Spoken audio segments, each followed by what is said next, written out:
So, is it time to trade the new Tesla Model 3? New to me. I've had this car for a few months now. Is it so bad, so horrible, so disappointing that it's time to trade it off? Now, honestly, I'm going to be truthful with you here. I have thought about trading it, but not for any of those reasons. You see, when I first bought this car, it was the only option out there for what I wanted. It was a Tesla Model 3, price was right, had the setup that I wanted. It was just the single motor, if you will, not engine, motor, and that was fine. The 0 to 60 times were good, and I know we're talking about a Tesla, right? It's not a race car, but I like acceleration. One good way to measure that is 0 to 60, how quick is it? And it certainly fit that bill because this car is very, very quick. Any electric car is. But shortly after I bought this car, and I mean maybe within a week, and if I'd have done my research, I'd have probably, or more research, I did do research, but if I'd have done more, I would have known that the hopped up Model 3 was coming, right? Because shortly after I bought this car, they released a hopped up version of the Model 3. 0 to 60 time, I think about 2 or 3 seconds, something like that, faster than the car that I currently have. And that makes a really big difference. So I got to thinking, you know, I haven't had the car that long. Maybe I could get a hold of Tesla and go ahead and trade it off on the hopped up version of the Model 3. So I even went as far as to go out on Tesla's website, plug in my car, just vaguely, to get a real quick idea of what it was worth. Now, I know there's a lot of chatter out there about how Teslas have really dropped in price, they're not holding their value, blah, blah, blah. It wasn't really that bad. I don't remember the exact number off the top of my head, but it wasn't that bad. Yeah, I would have taken a loss, and yeah, the new hopped up version is more money, but still, doable. Within what I would be willing to spend to do it. So I got to thinking even further, you know, this car really has everything set up the way that I like it. I like the way that it looks, the color, the setup for the motor on it, the speed, the way that it charges. I mean, everything about the car, really do like it. So what am I going to gain? I'm going to gain a few seconds on a car that's already really fast and spend a bit more money to get it. Plus, I haven't had any issues with this car. It's been spot on, perfect since I've had it. I did spend some money to have a HomeLink unit put in it, so I even added a little bit more to what the cost of this vehicle was. And I decided that, nah, it's just not worth it. It's not worth it to me to go ahead and do that. Now, down the road, at some point when this car starts to get a bit older and I'd be looking to swap it out for a different one, which I would stay with the Tesla, by the way.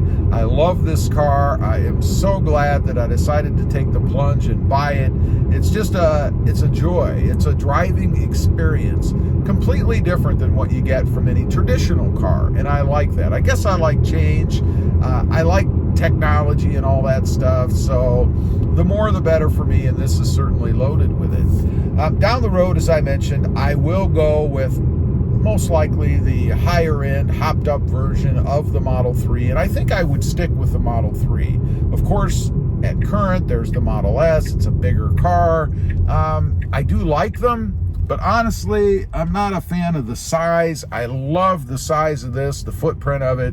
It fits everywhere. It's easy to maneuver around. It's very nimble. I'm sure the Model S is as well. I've driven the Model S, an older one, before, and it was just as fun to drive too, although it did feel heavier to me than this car does. But still, not something that I'd want, mostly because of its size. And, you know, a lot of folks have commented, and I think I agree, that the current Model 3 after the redesign is more like a mini Model S. It has a lot of styling cues that I think Tesla took from the S and incorporated them into the Model 3. So looks wise, it's just as good looking as what's out there.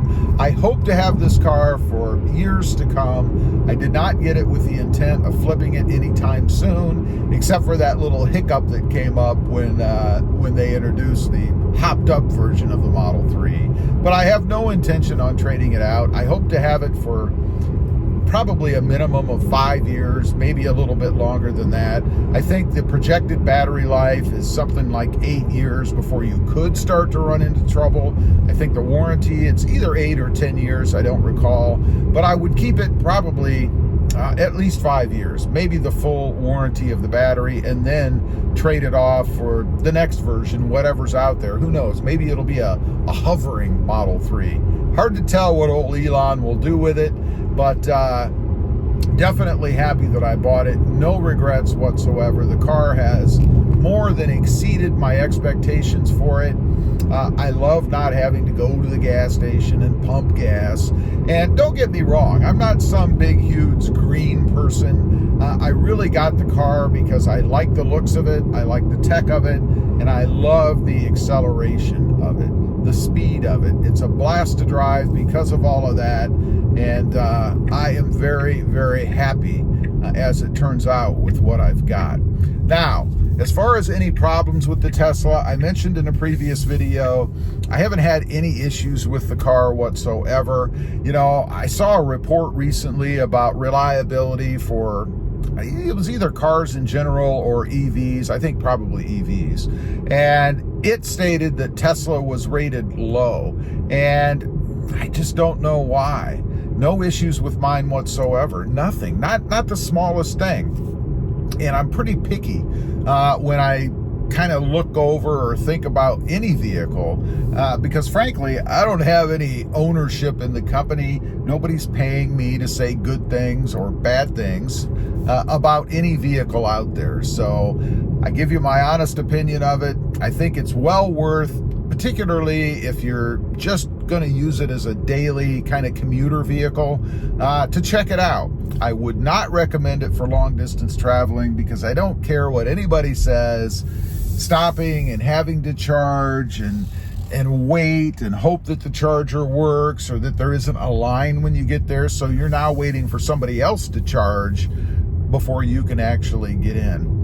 And I love, a lot of people will justify the time by saying, oh, you can get out and go stretch your legs and use the bathroom and walk around. You know, it's a half an hour to 45 minutes to charge it from a pretty low percentage, right?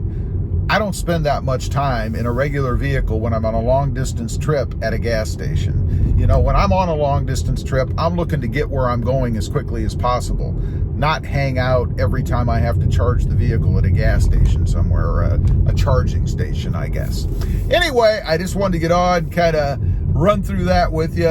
There was a brief moment where I considered trading it off for another Tesla. Leave a comment. Let me know if you've got one. Are you happy with it? Have you thought about trading it off? Or maybe you did trade it off. And did you have any problems with it? I'd be curious to know. Thanks for watching. Stay safe out there. Bye.